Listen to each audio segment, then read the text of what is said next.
Imagina que eres el hombre más poderoso que ha existido jamás. Has conquistado 6 reinos. Has unificado un país que hasta entonces no existía como tal. Has construido una muralla que se puede ver, siglos después, desde el espacio. Tienes ejércitos, tienes palacios, tienes miles de soldados de terracota esperando para servirte en la otra vida. Solo hay una cosa que no puedes conquistar: la muerte. ¿Qué haces? Pasas los últimos años de tu vida bebiendo veneno, convencido de que es la cura.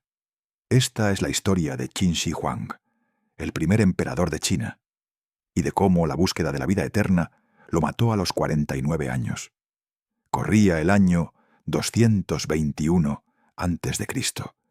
Un joven rey llamado Sheng acababa de hacer algo que nadie había logrado antes: unir bajo un solo mando los 7 reinos que llevaban siglos guerreando entre sí. Se autoproclamó Qin Shi Huang, el primer emperador. Estandarizó la escritura, la moneda, el ancho de los ejes de los carros. Empezó a construir lo que con el tiempo se conocería como la Gran Muralla China.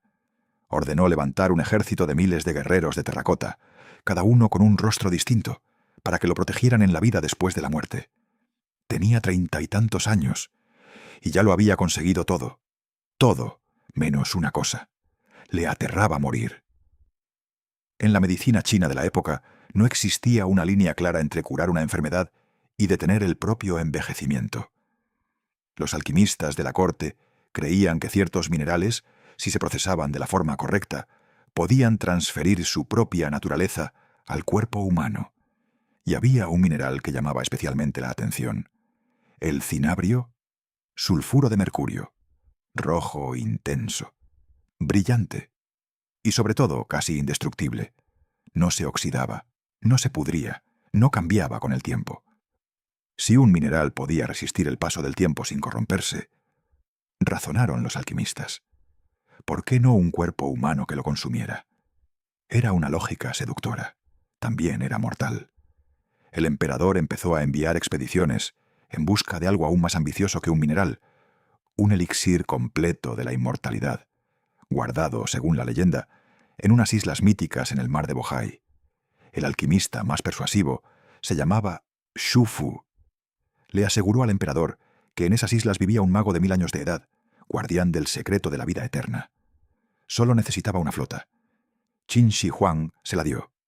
60 barcos, miles de artesanos, soldados y, según los registros, 3000 niños y niñas jóvenes enviados como ofrenda para conseguir el favor de los espíritus de esas islas. Xu Fu zarpó.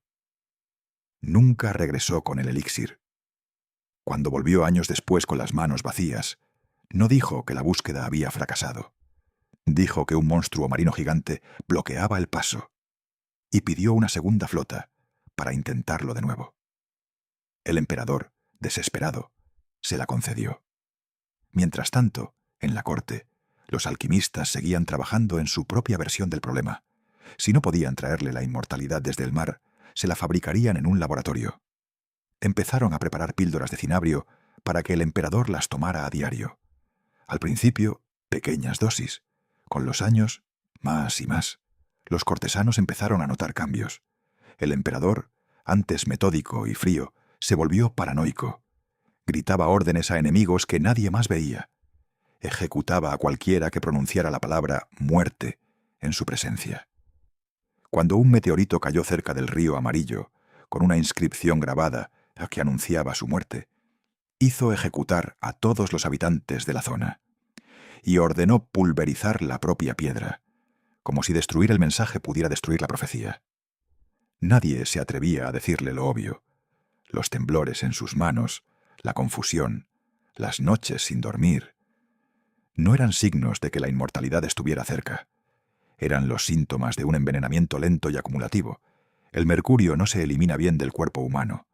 Se acumula en el sistema nervioso, en los riñones, en el hígado. Con cada píldora, el emperador no se acercaba más a la eternidad. Se acercaba más a la insuficiencia renal, a las convulsiones, al colapso total de su propio cuerpo. Estaba tomando, literalmente, un veneno de acción lenta, con la etiqueta de medicina.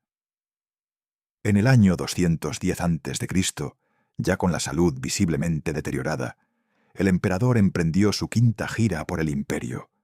Sus alquimistas, lejos de frenar el tratamiento, le aseguraron que dosis aún mayores acelerarían la transformación. En Shaqiu, muy lejos de su capital, el cuerpo dijo basta. Fiebre alta, convulsiones, fallo renal. Murió esa misma noche, a los 49 años, sin haber nombrado sucesor por escrito, porque odiaba hablar de su propia muerte. Y aquí la historia da un giro tan oscuro como fascinante. El canciller Li Si y el eunuco de mayor confianza del emperador, Shao Gao, decidieron que el imperio no podía saber que su gobernante había muerto. No todavía. Ocultaron el cuerpo en un carruaje cerrado. Durante 2 meses enteros continuaron el viaje como si el emperador siguiera con vida. Le servían comida cada día y los funcionarios seguían presentando sus informes ante el carruaje cerrado, como si él pudiera escucharlos. El problema era el olor. Un cuerpo lleva semanas descomponiéndose bajo el calor del verano. La solución de Shao Gao fue tan simple como macabra. Cargar carros de pescado podrido delante y detrás del carruaje imperial, para que nadie pudiera distinguir el hedor de la carne humana entre el de cientos de kilos de pescado en mal estado. Durante ese tiempo, Li Si y Shao Gao falsificaron un decreto imperial. El heredero legítimo, el príncipe Fusu, recibió una orden falsa firmada por su propio padre, ordenándole quitarse la vida. Fusu, sin sospechar el engaño, obedeció. En su lugar, entronizaron a un hijo mucho más débil y manejable, Hu Hai. El emperador había proclamado que su dinastía duraría 10.000 generaciones. El imperio se derrumbó en apenas 3 años, devorado por rebeliones campesinas y por la incompetencia del hijo que nunca debió heredar el trono. Pero la parte más inquietante de esta historia todavía no ha terminado, porque el emperador que murió envenenado por mercurio fue enterrado rodeado de mercurio. Según los registros del historiador Sima Qian, escritos un siglo después de su muerte, la cámara funeraria de Qin Shi Huang reproducía en miniatura todo su imperio. Un techo con las constelaciones y en el suelo los grandes ríos de China, recreados con mercurio líquido, moviéndose mediante mecanismos para simular una corriente eterna. Conviene decirlo con honestidad. Es prácticamente la única fuente que tenemos, escrita mucho después de los hechos, así que durante siglos se trató como una posible exageración literaria. Pero en las últimas décadas, estudios geofísicos y análisis de suelo alrededor del túmulo han detectado concentraciones de mercurio muy superiores a lo normal, hasta 100 veces más en algunas zonas. Mediciones más recientes, con sensores atmosféricos, han encontrado hasta el triple de los niveles habituales de mercurio en el aire, justo sobre la cámara central. La tumba, sellada desde hace más de 2.200 años, sigue sin abrirse. No por respeto arqueológico, sino porque nadie sabe todavía cómo hacerlo sin liberar lo que hay dentro. El hombre que pasó años bebiendo mercurio, convencido de que lo salvaría de la muerte, terminó envenenado por su propia obsesión y quedó encerrado, para siempre, dentro del mismo veneno que lo mató. No es solo una ironía curiosa para cerrar la historia, es el resumen exacto de lo que costó esa búsqueda. Un heredero legítimo, obligado a quitarse la vida por una orden falsa, un imperio que se juró eterno y no llegó a los 4 años, y un hombre que murió rodeado de gente a la que había aterrorizado tanto que nadie se atrevió jamás a decirle la verdad sobre lo que le estaba pasando. Y no fue el único. En los siglos siguientes, al menos 9 emperadores chinos más morirían de la misma manera, persiguiendo la misma promesa imposible. La inmortalidad nunca llegó. Pero el veneno sí funcionó, exactamente como debía.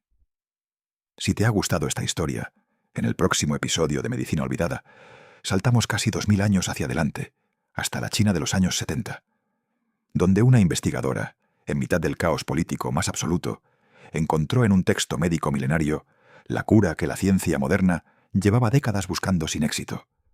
Suscríbete para no perdértelo. Y dime en los comentarios, ¿tú habrías bebido el elixir sabiendo lo que sabemos hoy?